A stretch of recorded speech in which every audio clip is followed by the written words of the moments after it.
Hello, guys. Welcome to a new episode of the e-commerce lab by 𝐒𝐈𝐊𝐄. My name is Vincenzo Toscano, and I am the CEO of 𝐒𝐈𝐊𝐄. Today, we have a special guest. Her name is Laura McCaul, and she's the co-founder of Sponsor Profit, which is an Amazon ads management agency. Today's topic will be around what are the 5 things you should consider when launching your first Amazon PPC campaigns. Now, without any further delay, let me introduce you, Laura. How are you doing today? Hi Vincenzo, I'm well, thank you. I'm well considering it's a miserable and wet Monday afternoon here in Worcester, so I'm not doing too bad. Might have something to do with my freshly made cup of coffee, so give me a bit of a boost. Yes, I think for us that we live in UK, whenever we see a bit of sunshine, everybody runs out to the parks to just get a bit of light. But usually, yeah, the weather is not as nice as other places. But I anyway, know. thank you for joining. And of course, before we get started, I just want you to just briefly introduce yourself, just to talk about how you got started into Amazon, what you do, and then we can, of course, touch the topic. Yeah. Yeah, sure. Well, first off, thanks for having me on, and yeah, my name's Laura McCaul. I'm one of the co-founders of Sponsor Profit. We're a UK-based Amazon advertising agency.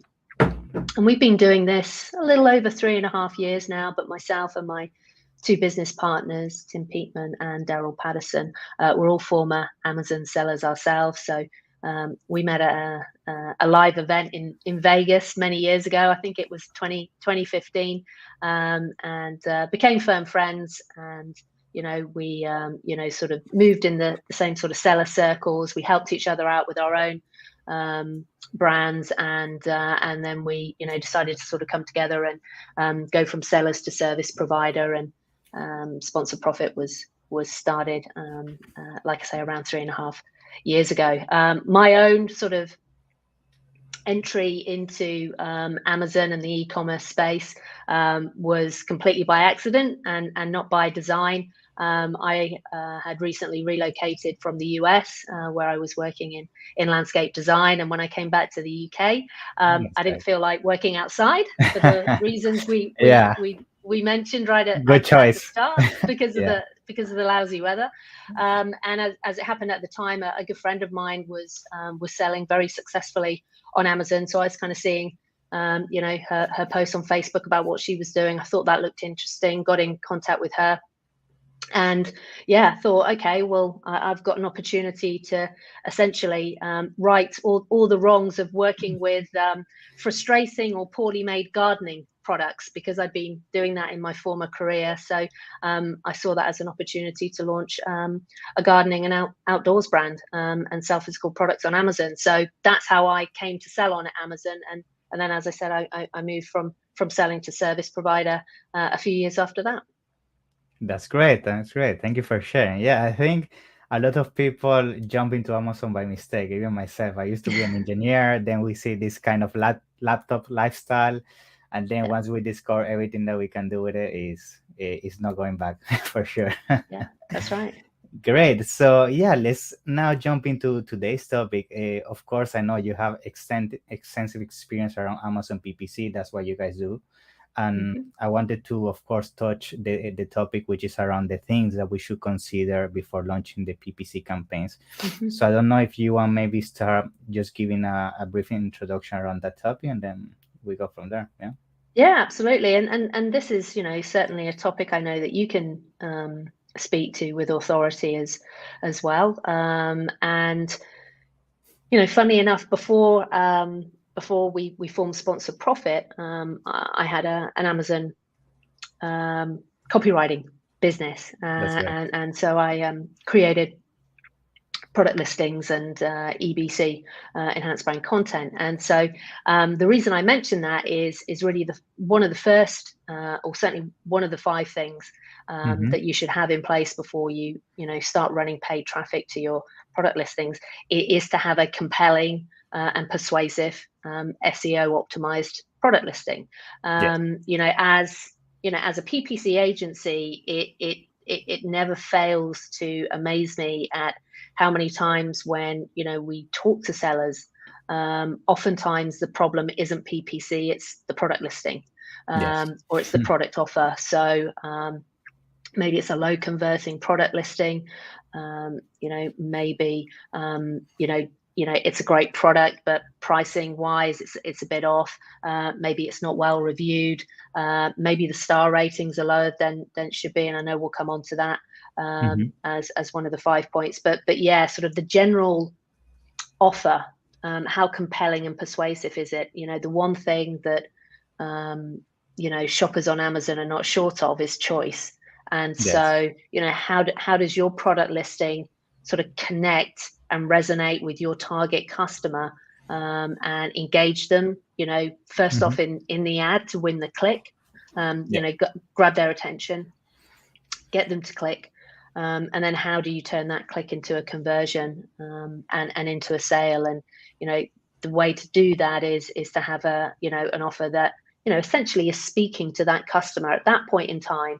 That customer is saying, yes, this is exactly what I need. This is going to solve this problem. This is going to, make my life better in whatever way. So that's really key. And so, and it's a big part of, having that product listing convert highly, sort of the organic conversion, the unit session percentage is really having that compelling and persuasive product listing. And, as counterintuitive as it might seem to many sellers, one of the ways you'll do that is by being different, by knowing who you're selling to, and to sort of really connect and have that high converting product listing. That's great. Yeah, for sure. I think the misconception that we have is that Amazon PPC, if you put thousands and thousands of dollars, then that's going to be the solution for your business. But we all know that's not the case. I think conversion is always the number one thing we need to fix first, which now brings me to my first question regarding that, which is, what is usually is the thing that you advise your clients to start fixing or testing in terms of to help improve the conversions? What are those changes you usually advise your clients? Yeah. Okay, well, there's a couple, and one we're going to come on to is really important. Is really important, as I think it's point number 4. So I'll leave that for later on in the discussion. Sure. But I think, I think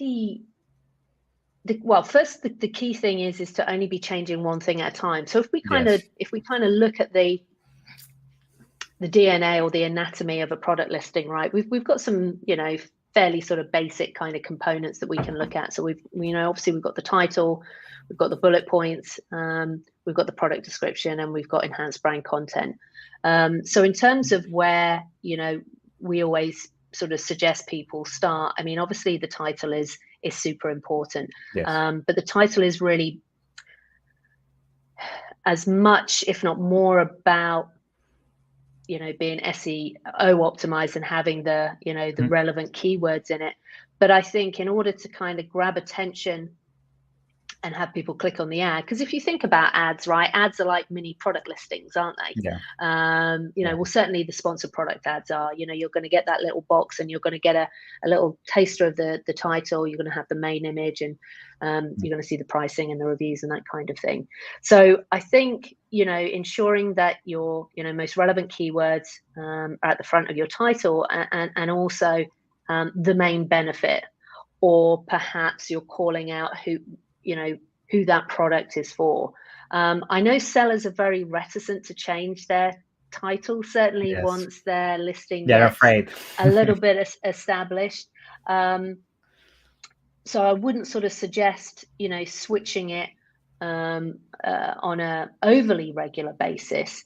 But I certainly think from an SEO point of view, if you make some changes there, I think you'll probably see those changes a little faster than elsewhere in the product listing. So I think for SEO purposes, the title, but I think in terms of really kind of setting out your stall, and sort of converting the listing, I think it's got to be your product images, really. I think that's the easiest thing to change, because you can keep your images separate from your copy, because copy isn't easy. I get that, but quality images that really showcase the product, really kind of demonstrate and give the and communicate the look and feel of the product. I think probably the product images are the lowest hanging fruit, because they're, you can switch them around, you can try a few different things, and then you can kind of hold off, wait, see how the conversion improves. And then, as I said, for some SEO juice, the title would be next. And then I think really the benefits, because, you have an opportunity there to call out, your target customer, call out their main sort of pain points that your product is going to solve, or that kind of thing. And I think, the more invested you are in your product, and I don't mean financially, or I don't mean sort of emotionally, but the more that that you're building a brand that you're passionate about, that you are, building a brand with products that, still excite you, and that you have a very clear picture in your head who those products are for and why. I think the benefits section, or the bullet points, the feature section, is where you can really have a lot of fun.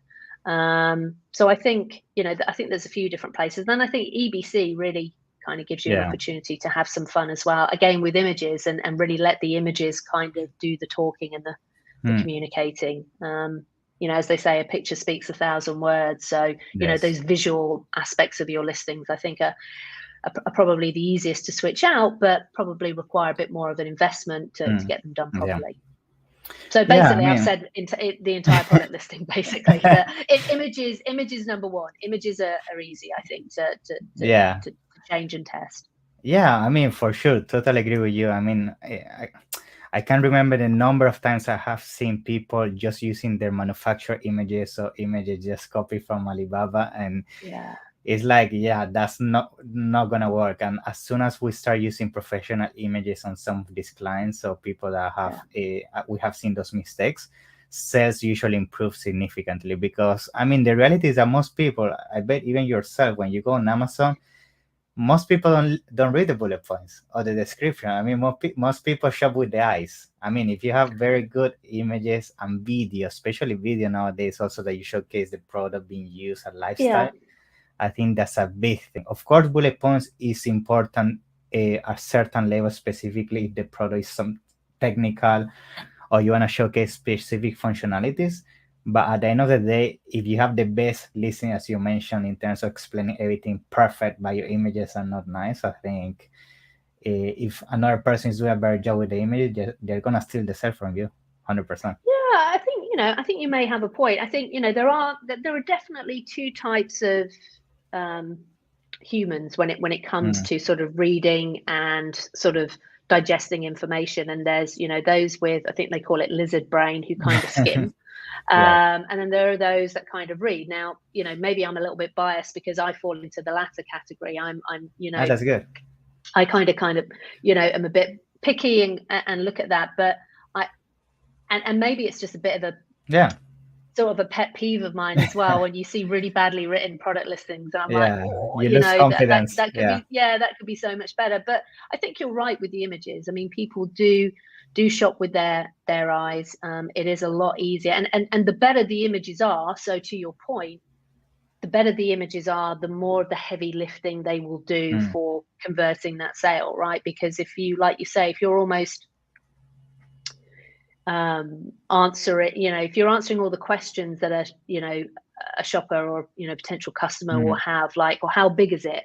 Well, if you've got an image where whatever your product is, it's on a desk, so you kind of get a sense of scale, or maybe you have an infographic with the measurements. But certainly, I think those lifestyle images where you can see the product either in use, or you can see the product in the environment in which it's used. Obviously, that kind of gives you a sense, because then you can kind of picture yourself using that product too. So I think you're right. I think another benefit of images, certainly over copy from a testing perspective, is services like PickFu, and I'm not paid to I'm not an affiliate, so I'm not promoting them for any financial gain. We use it. But that's just such a great way to kind of get very almost instant feedback, and kind of A/B sort of split test your images to get a sense of what's resonating. So I think for sure they would be the low-hanging fruit of the low-hanging fruit. Great, good. So now another question. Usually I bet you get this question a lot when it comes to launching PPC campaigns, is reviews. So people is afraid of launching PPC campaigns without reviews. Mm. So what do you usually advise, and what do you usually do on these circumstances? Yeah. I mean, look, I mean, we would always prefer to have reviews, and I think as well, if you read the documentation from Amazon, if you've done any of the sort of Amazon advertising certification, I mean, their sort of minimum benchmark is they say, don't turn on ads until you have at least 15 reviews and a 3.5 star rating. Now, the 3.5 star rating, we prefer not to launch products with anything less than a 4-star rating, because we have found, once you go under 4, that conversion really sort of takes a hit. Now, it does depend. There are, some product categories, generally have lower ratings than others, just like some categories have sort of lower conversions than others, like if we talk about apparel, for example, and things like that. So so the 3.5 is a bit too low in our personal opinion. We'd always strive for 4, and again, 15 is on the lower side, but I think having those double digits reviews is better than none, and social proof is everything on Amazon. I mean, I do get that it places more established brands, established products at an advantage. I was reading a post of a peer of mine that sort of works in the PPC management space. I was reading a post of his this morning on LinkedIn, and he wrote this really well, where he was saying that it is difficult for newer sellers and newer brands, because they are fighting against that sort of I can't remember exactly what he said, but almost that it's not a level playing field when you've got age data and you've got sales history and you've got products that have been around a while and are well reviewed. It's tough to compete. And I think that's how, some people can kind of maybe go down a bit of a black hat path, or using tactics or services that aren't, necessarily compliant to kind of gain that advantage. The challenge with that is that, almost always, that catches up with them at some point. So I get that it is difficult. And, how do you get reviews? You get reviews by making sales. Well, how do you make sales if you don't have reviews? So, that kind of it's a bit vicious circle has always been around. There's still some ways to do that. But I think what it's still important to do is having, you can still have a robust and consistent, review generation strategy. You can still, ask for reviews. You just can't, quote unquote, ethically sort of, well, non-ethically bribe people for reviews. But it is really, really important. But reviews matter. But, saying that, the one way to counter reviews, if you have a low account versus the more established sellers, is obviously through pricing. Now, again, that's not me saying that it needs to be a race to the bottom and people need to compete on price. But, as when you're launching products, let alone when you're launching PPC campaigns, you need to pull on some levers to go, okay, well, how am I going to make a sale, or how am I going to win a click? How do I persuade a customer to take a punt on my product, which is brand new and has very few reviews? I mean, what's your sense? Because, obviously as a full service agency, this will be part and parcel of what you do. We work with partners to help on the review side of things. But, what's your general sort of approach and strategy and thought on all of that? Yeah, for us, this is the same. Reviews we usually always try to get at least 10, 15, because whenever we try to launch PPC campaigns without that, we find that we spend a lot of budget without any results, and sometimes that data is not even valid for the future of those campaigns, because it's not a realistic scenario, right? So usually what we try to do is get the initial reviews. Personally, what we use with our clients is Amazon Vine. It's been working fine with us. So of course you need to have your brand raised with Amazon, but Vine is very good. I mean, it has the negative side, of course, Vine, because Vine is very critic. So if your product somehow has something bad, they're gonna catch up with you, and you're gonna end up also having negative reviews. But of course, we always make sure that before using the buying program, we validate that the product is good. And whenever we use it, I mean, you can get up to 30 reviews. And then as soon as we start getting 10, 15 reviews, we launch the PPC campaigns very aggressively. Nice. Yeah.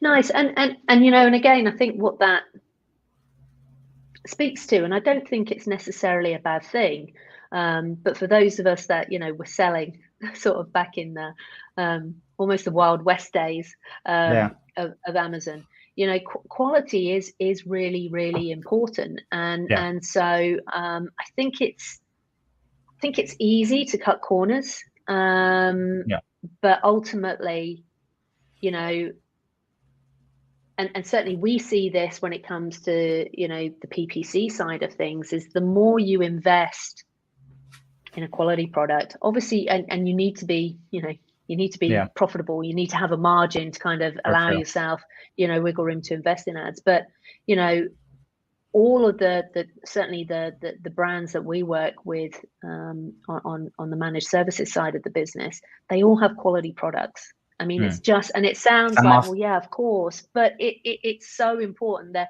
quality products. They're well reviewed.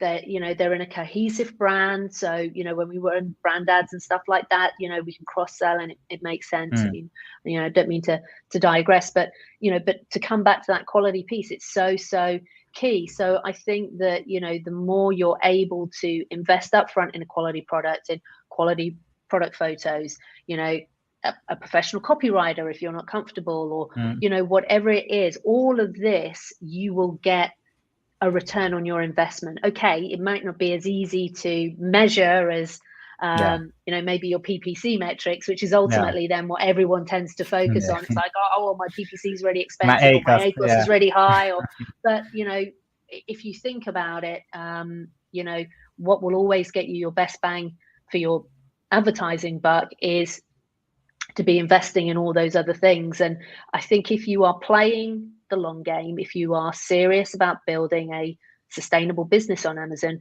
you need to be taking all these things into consideration. You know, I truly believe, you know, the days of, you know, start selling on Amazon for $500 and, you know, retire on the beach next month. You know, it just isn't true. It doesn't work like that. And so, you know, all these things are really important. And as I said, all of these things will contribute to the cost effectiveness and the performance of your ads. The challenge for us as PPC agencies is we just get measured on the stuff in the campaigns and all the other stuff that has an impact. But, you know, it is what it is. It's our cross to bear.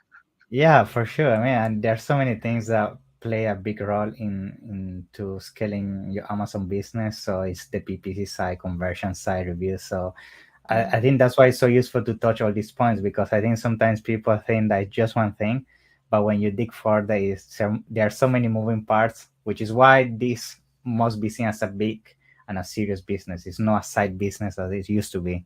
Now, I mean, you should have a strategy in place and make sure you follow them to successfully launch a product.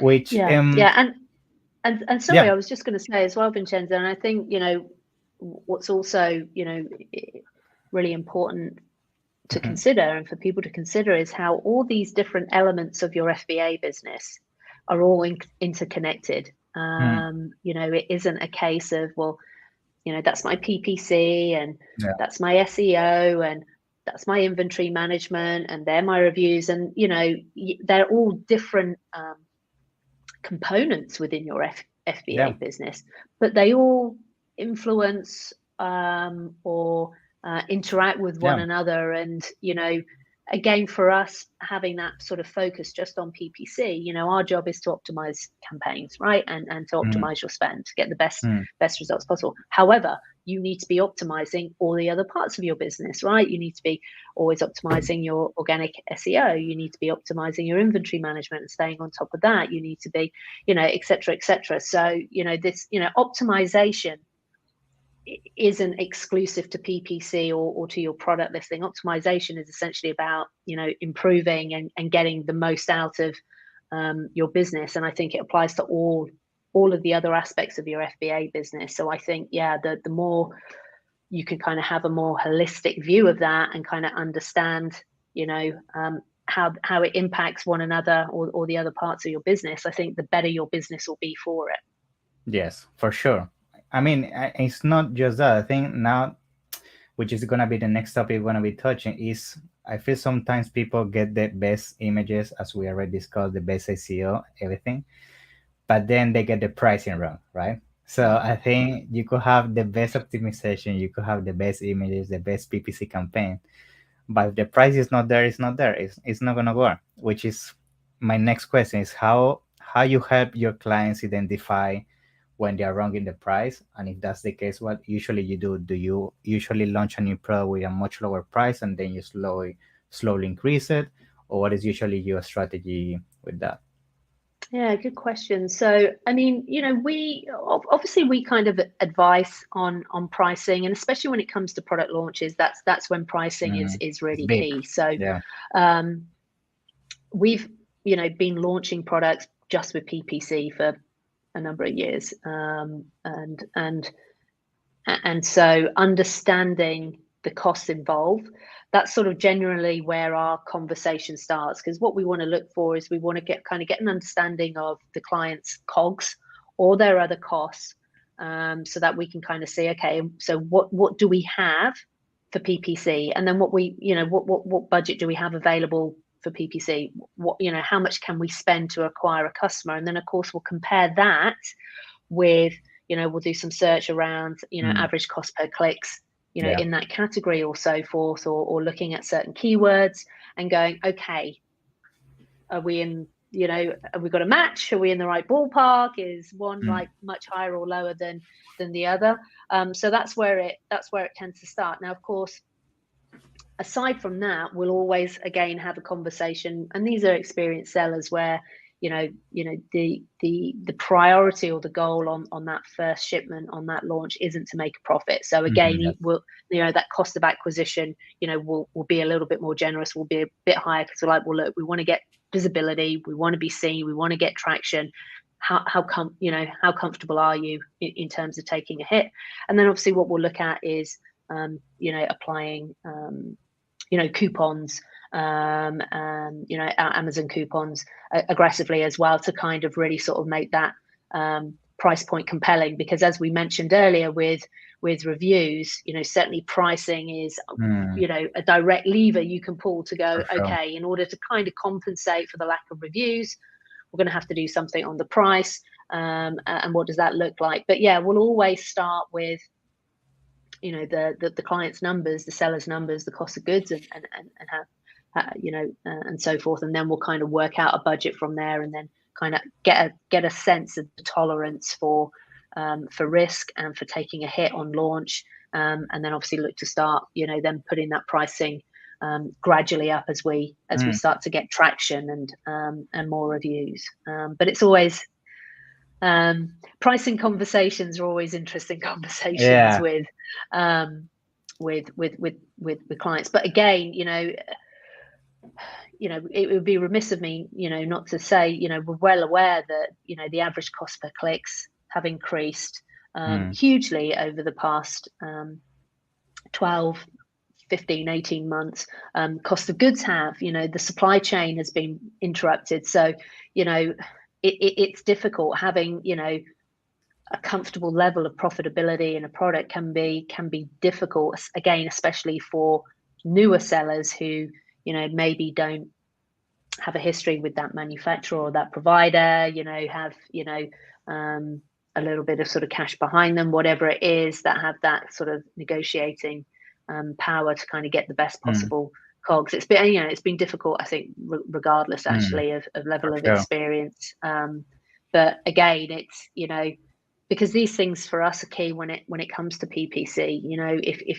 If you have very little profitability in your product, it's difficult. It's really, really difficult to go after. There'll be certain keywords that you just won't be able to go after, and that'll be it. I mean, sometimes, I say pricing is a difficult question or rather a difficult conversation to have, but at the same time, we work with data, don't we? So sometimes the numbers just do all the talking. It's like, look, regardless of what I think, you know, the That's the numbers price. say that, you know, this is what it is. So, you know, think about it. Let's see what we can work out. But, you know, you know, in one respect, they're hard conversations to have. In other respects, they're not, because the numbers are the numbers. And so, you know, we just go by the data, and the client can make the ultimate, you know, decision. But yeah, it's par for the core, I think.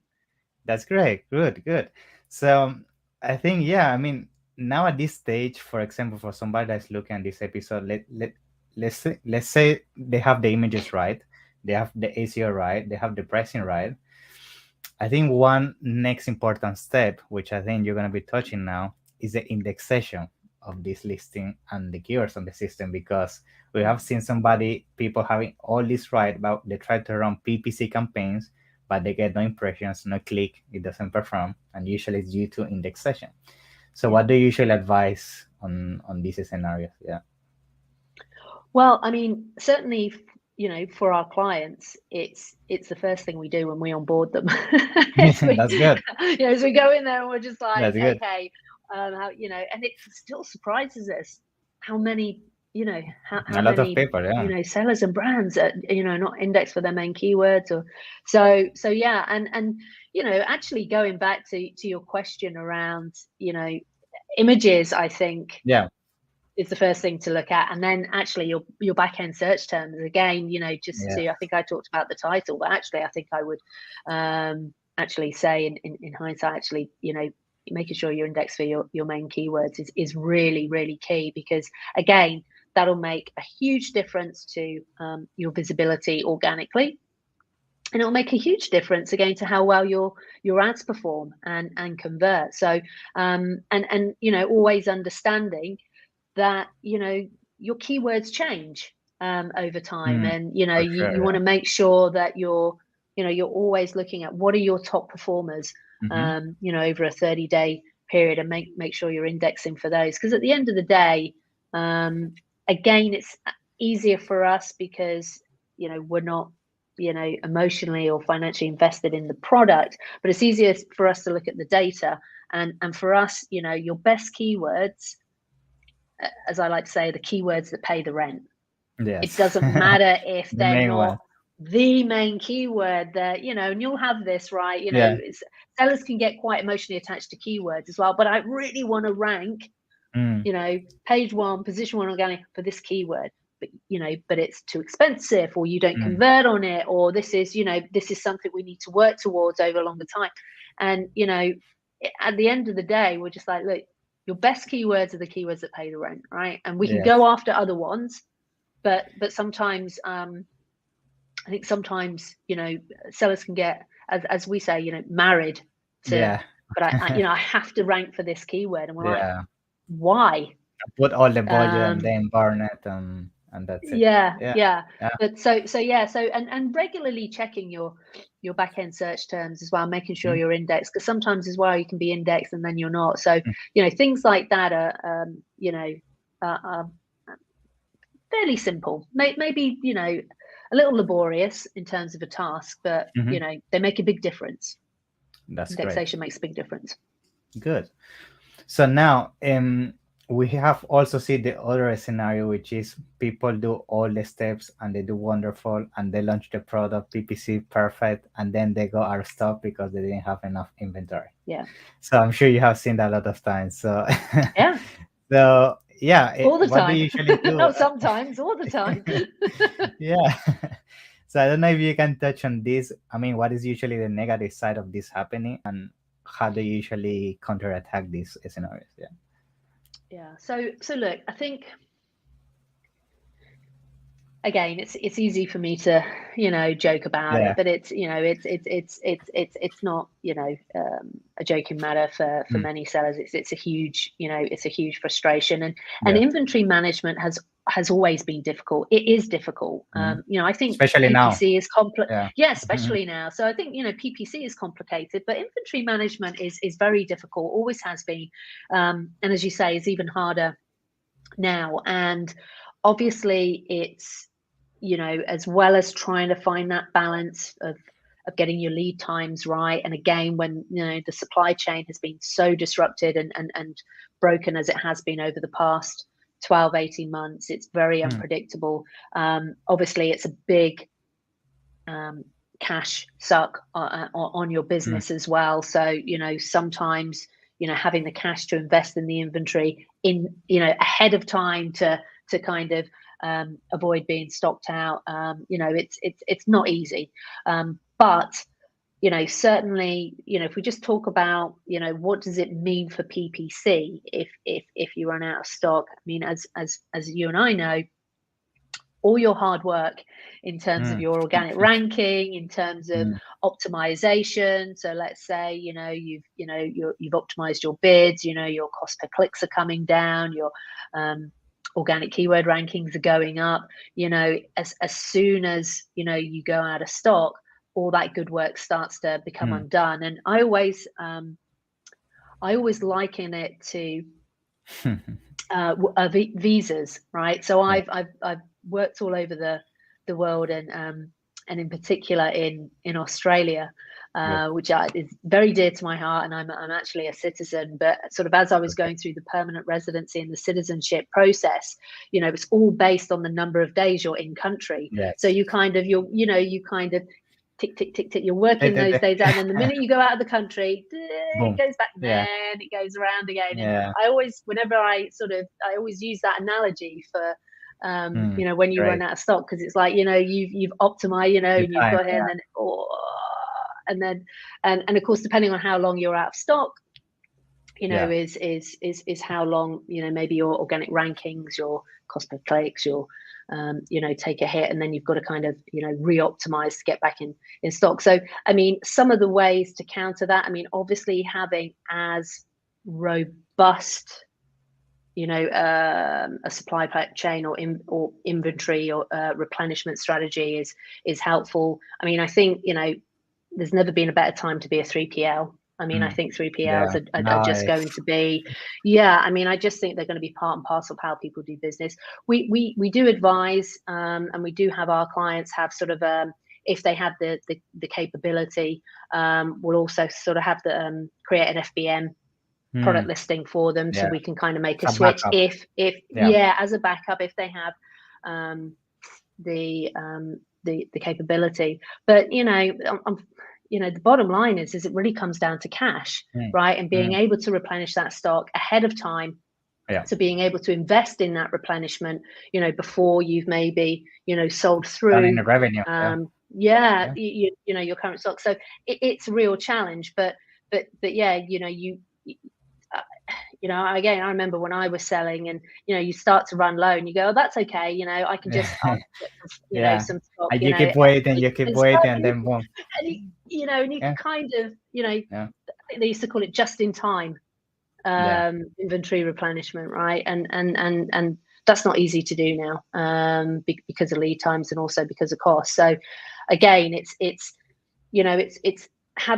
thinking it through. It's like, starting with the end in mind is like, okay, before I even start investing, and certainly before I start investing in my product and start investing in ads, how much inventory can I have at any one time? Because like you say, you don't want to stock out. At the same time, you also it's a balancing act, because you also don't want to have stock that isn't going to move, right? Because then you get the storage fees as well. So it's very, very dicey. Again, I think that's where 3PLs will come in. But yeah, it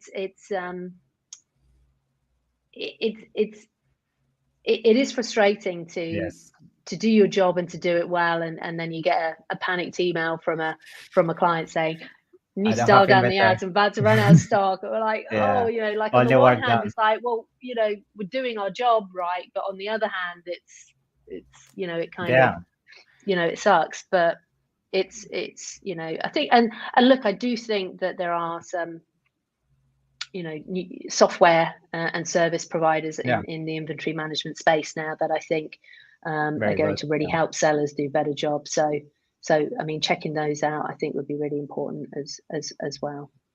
Yeah, for sure. Yeah, I think the future of having a healthy Amazon business is going to be inventory management, because with the whole shipping issues worldwide and manufacturing and all that, I think whoever managed to perfect that side of the business, we're going to have huge advantage in pricing and everything. So yeah, for sure. Good tip.